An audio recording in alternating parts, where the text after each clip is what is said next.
This might be one of the most awkward interviews I've ever seen in my life. So I'm going to show you guys this and kind of trim this one down a little bit to make it digestible so that you don't have to watch it. Andrew Tate versus Piers Morgan, the full interview. So Andrew, well, welcome, first of all. And I don't mean to shame him, but you never see a smile on this guy's face. So it's just funny when there is a chance that you see him smiling. You've come all the way from Romania to do this interview. Correct. What do you hope to achieve from this interview? Why are you here? It'd be interesting to have a conversation with you. You've certainly been the subject of your own divided opinions in the world. There's a lot of people who would say some of the things you say are perhaps dangerous or... CNN. Morgan's dismissive comments, especially about Meghan's openness about her mental health struggles, shown to be suspicious of this kind of emotion in a way it feels familiar. Particularly conversations about racism, sexism, and fairness is rooted in the notion that it's too effective, too skin and subjective. This has been Morgan's line of attack against Meghan for years, dismissing her as a grasping social climber. He called her a shameless piece of work. So I thought you'd be a good person to speak to about this subject. I didn't know much about you before this year, and then I suddenly became very aware of you, as the world did, because, as I said earlier, you were the #1 subject searched on Google ahead of Donald Trump. Yeah. I didn't think it was even possible. Why did you get suddenly... Dude, he looked so goddamn happy. When I've gone over everything that's been at the centre of the debate about Andrew Tate, I come down with Joe Rogan in the sense that there's a lot of stuff you say I agree with. You know, I've got 3 sons in their 20s. It's not easy, actually, being a young male in the modern world. And I think a lot of the things that you say about... And one thing throughout this interview that you're going to notice is, obviously, they're both problematic people. And they kind of butt heads at, like, a weird intersection throughout this interview where it's like they're both almost saying the same thing, but also saying a different thing. And then they try to find a common ground between that, and there's just no common ground. And that's what makes up a lot of this interview. But I want to skip to this part right here. Problem comes with the, I don't know, 10, 20% or whatever of your output, which on the face of it appears to be blatant misogyny. And when you couple that with your massive influence and huge reach, that is why the social media companies have decided to effectively cancel you. I don't believe in cancellation. I don't believe in censorship particularly. That's why I've invited you to come on the show. But I do think a lot of the things you've said are blatant misogyny. Do you accept that? So you made a very interesting point there. You just said on the face of it appear to be blatantly misogynistic.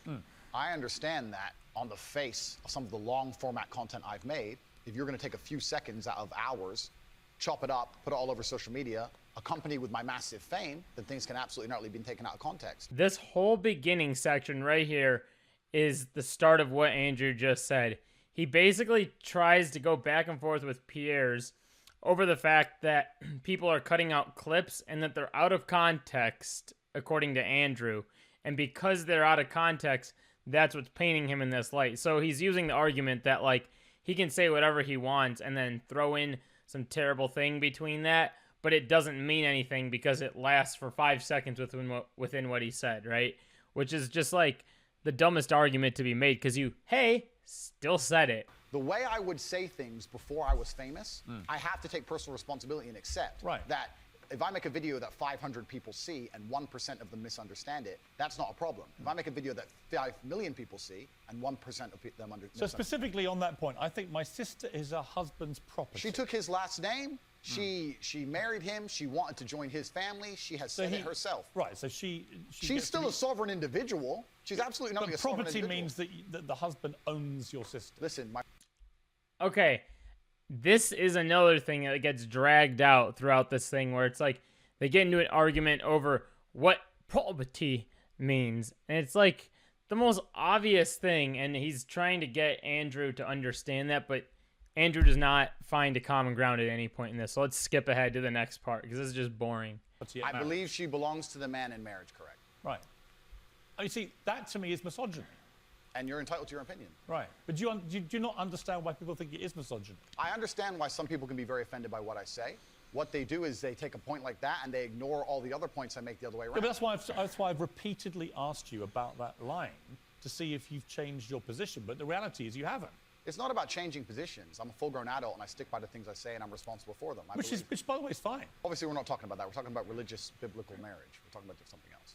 Yeah, but I'm a Christian. I don't believe that I own my wife. Do you believe your wife was given away to you when she took your last name? I believe that there is a process where a father traditionally walks his daughter down the aisle and hands his daughter to this man, and they stand there and become a union of two loving people in a partnership. No, there's no ownership involved. Right here, this is another thing that Andrew continues to do, is he'll say something, and then like 5 minutes later, as soon as Piers gets to another point within that topic, Andrew will just backpedal. So this is another thing that you'll notice keeps happening throughout this interview.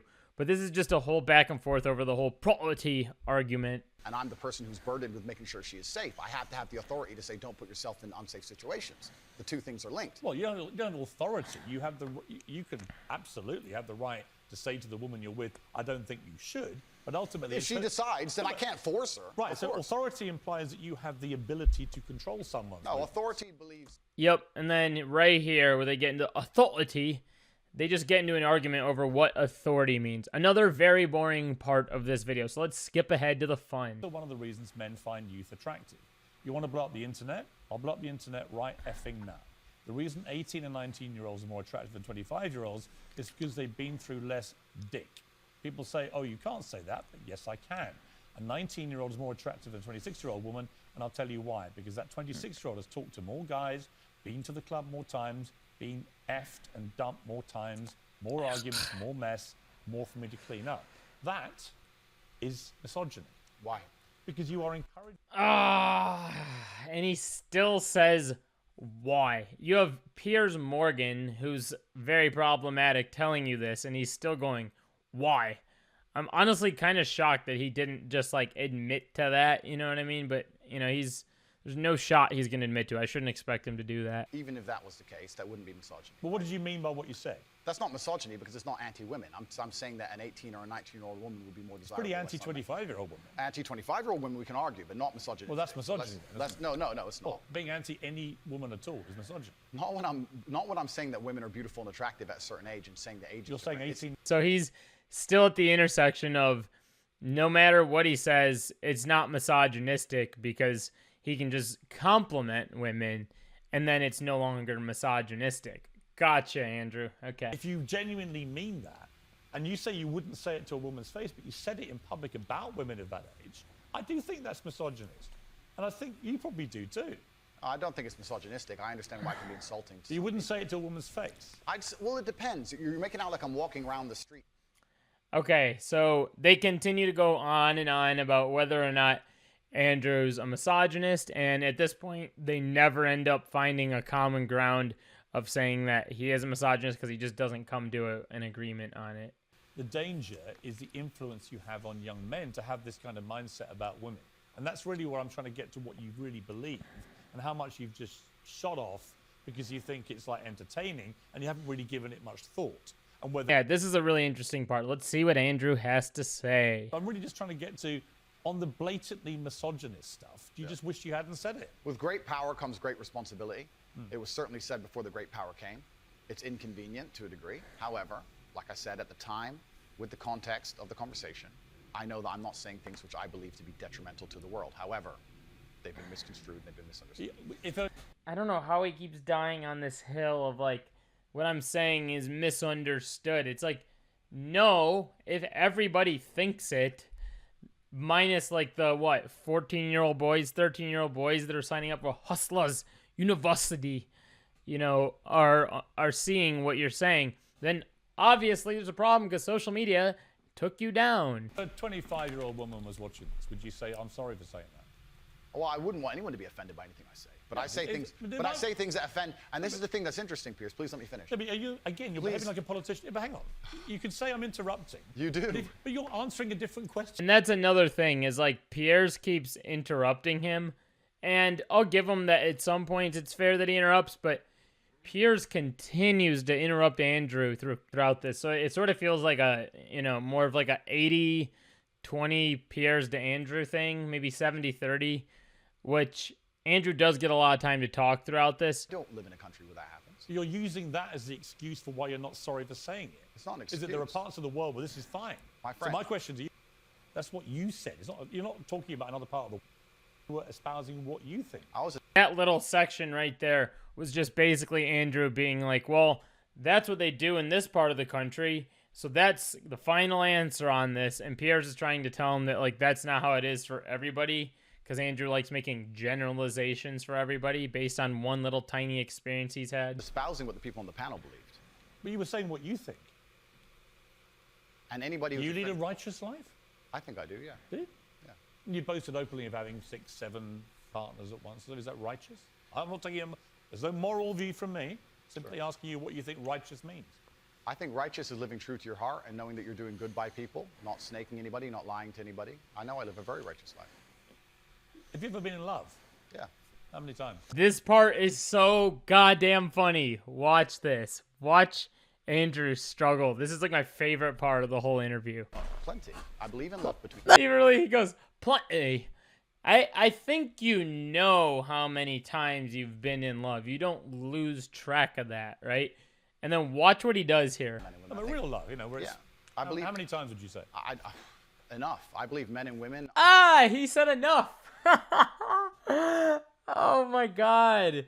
He skirts around how many times. Watch. Piers goes ahead to ask him again. Watch what he says. ...are a beautiful union. I think we're slightly different, but when we work together, we're the most powerful force in the world. How many women have you loved? I don't know, Piers.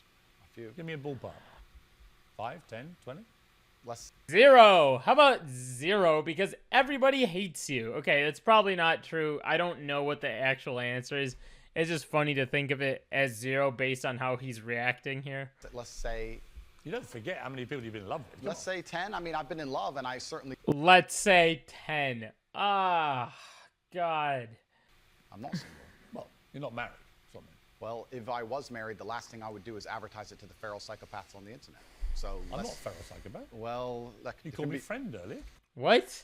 Isn't that what people do when they get married? They, like, tell their friends. They tell people they know, right? Let's please for a second, because you've interrupted me so many times, I've failed to... Well, actually, I've only full interrupted answer. you, just to be clear, when you've actually answered a different question. Cool. Well, then, on all these points you're And you've making... admitted that. On all these points you're making, on... He then pulls away from this point real quickly because, you know, Piers kind of nailed him there. And I hate saying that. It sucks to say that. Thing a man must protect the woman and provide for her, so he needs to make sure that she's safe. He needs a degree...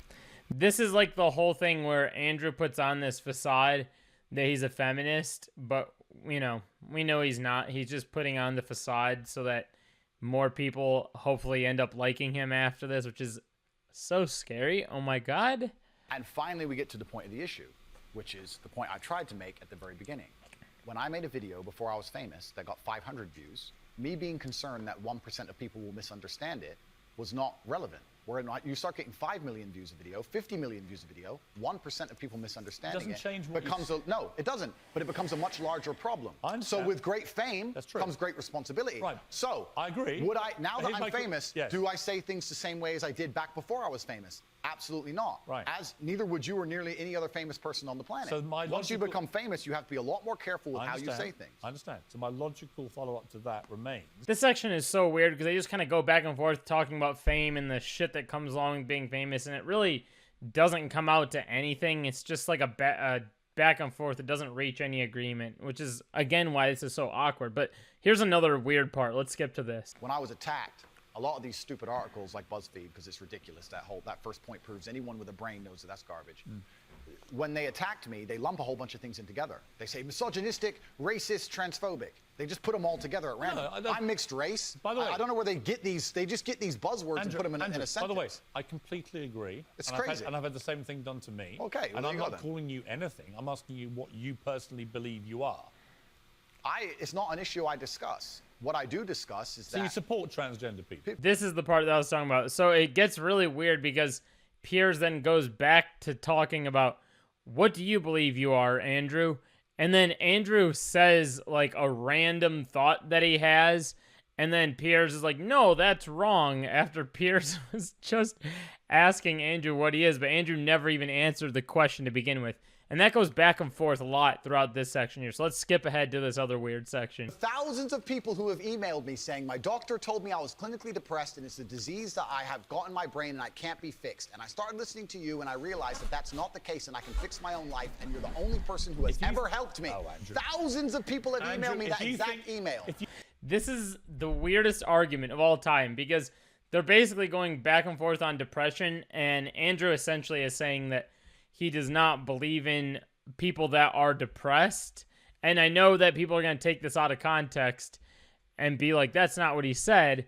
But Andrew's quite literally saying that there's people that are depressed that he thinks can no longer be depressed because they can be happy based on what they do and how they go about stuff. And he's just kind of dismissing depression here, which is so weird. Do you think you are single-handedly curing people of clinical depression? You are living in cloud cuckoo land. I am reading the emails of people who I have cured of clinical depression. You're reading emails from people who have believed you when you say there isn't such a thing. Can you imagine someone with depression emailing Andrew being like, wow, thank you, my clinical depression is gone? Like, no, it's not. That's not something that just leaves you, right? Like, people deal with that all the time. It's a very common thing.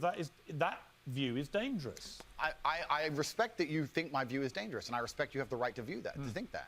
I think that clinical depression, I actually agree with you, is massively overdiagnosed. I've already said that PTSD is a very real thing. I've already said hang on. Okay. Again, you're misquoting me. I did not say clinical depression is massively overdiagnosed. I said that people... Skip passes. This is it's a weird thing. I don't want to, like, keep watching this.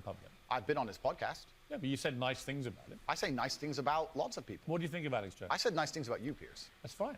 So you should. I'm a nice person. He cracked another smile out of him. It's so weird seeing Andrew smile, but this section is just filled with him talking about, oh, I've been on left-wing podcasts. I've been on other women's podcasts, trying to back up the point that he's a feminist, that he can be around left-wing people, and then Piers goes to tell him that he doesn't have any political stance, so that Andrew doesn't need to state his political opinion. It's a very weird section, so let's move past this. Don't hide from the fact that you're saying you will only do podcasts with people you like. Why do you think that's censorship? No, that's your prerogative. My prerogative is I'll just... That's your prerogative. I don't care whether they're left or right. Okay. Extremists, to me, are all nuts, right? Then we agree. Yes. So, perfect. Good. Next subject. And this is like the only point where they quote-unquote agree, even though they don't agree. I think they just end up leaving this one alone. Look at that giant smile on his face. Oh my God. Right, here's my next subject. It's a very serious case here. Jesus. And before we move on, sorry, Piers, but before you move on, I do find it kind of disingenuous. And I know we're on a show, and I don't have a personal problem with you, but it is kind of disingenuous to try and sit here and lump me in with some school shooting. That's nothing to do with me. And then Andrew just proceeds to take things out of context. He never looped him into a school shooting. He was using that as an example to explain his ideas. But again, I'm not a Piers fan by any means or give a shit about Piers, but I think Piers is a problematic guy. My personal view, the most important and respectful thing a woman can do is become a mother. I think that having children is a beautiful thing. But obviously, if a woman wants to work and wants to have a career, especially now with paternity leave or maternity leave, and she can manage to do both, why wouldn't I want women to work? I don't know why anyone would ever assume I don't want women to work. Nobody said that. Nobody made that argument. And the negative effects of online content. The coroner said she was exposed to material that may have influenced her in a negative way, and in addition, what started as depression and become a much more serious depressive illness, and she very sadly took her life. That's absolutely disgusting. Right. Her father. It's terrible. Her father's campaign for better protections against potentially dangerous social media algorithms. Right. It says that the particularly graphic content she saw romanticized acts of self-harm, normalized her condition, and focused on a limited and irrational view without any counterbalance. Basically, the end of this video is Andrew trying to pretend like he's a feminist, and then Piers brings up a point about a girl who had depression that took her own life, and then Andrew tries to act like that's a terrible thing after he already said he doesn't believe in depression, so he kind of backpedals there, and then that's basically the end of it. It was like the most awkward interview I've ever watched in my entire life.